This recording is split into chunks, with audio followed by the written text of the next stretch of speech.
আসলে আপনারা যে মাননীয় মন্ত্রী কন, আমি তুলাম জনগণের কামলা। মাননীয় মন্ত্রী কইলে খারাপ লাগে, কারণ জনগণ ভোট দিয়ে বানাইছে কাম করণের লেগিয়া। আর মাননীয় প্রধানমন্ত্রী আমাকে নিয়োগ দিয়েছে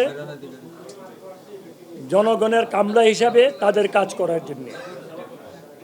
মাননীয় মন্ত্রী কইলে একটু খারাপ লাগে, কায়কোবাদ বললেই হয়। 1447 হিজরি সালের পবিত্র রমজান মাসের চাঁদ দেখা সম্পর্কে সকল জেলা প্রশাসক, ইসলামী ফাউন্ডেশনের প্রধান কার্যালয়, বিভাগীয় জেলা কার্যালয়সমূহ, বাংলাদেশ আবহাওয়া অধিদপ্তর এবং মহাকাশ ও গবেষণা এবং দূর অনুধাবন প্রতিষ্ঠান হতে প্রাপ্ত তথ্য নিয়ে পর্যালোচনা করে দেখা যায় যে বাংলাদেশের আকাশে পবিত্র রমজান মাসের চাঁদ দেখা দিয়েছে, আলহামদুলিল্লাহ।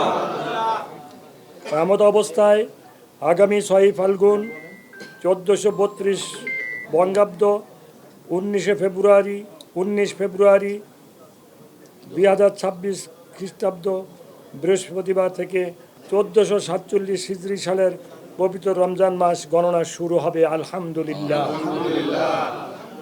প্রেক্ষিতে আগামী 26 রমজান 1447 হিজরি 2 চৈত্র 1432 বঙ্গাব্দ 16 মার্চ 2026 তারিখ সোমবার দিবাগত রাত্রে পবিত্র লাইলুল কদর উদযাপিত হবে ইনশাআল্লাহ।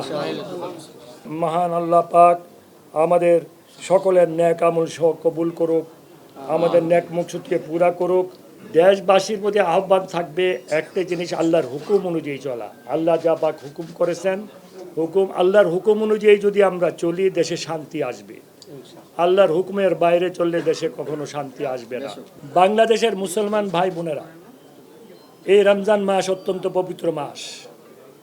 আপনারা সবাই 2 রাকাত নফল নামাজ পড়ে দোয়া করবেন, যাতে করে আল্লাহ পাক আমাদের হেদায়েত নসিব করেন, আমাদের সহি বুঝ দান করেন, আমরা যেন আল্লাহর হুকুম অনুযায়ী দেশটাকে চালাতে পারি।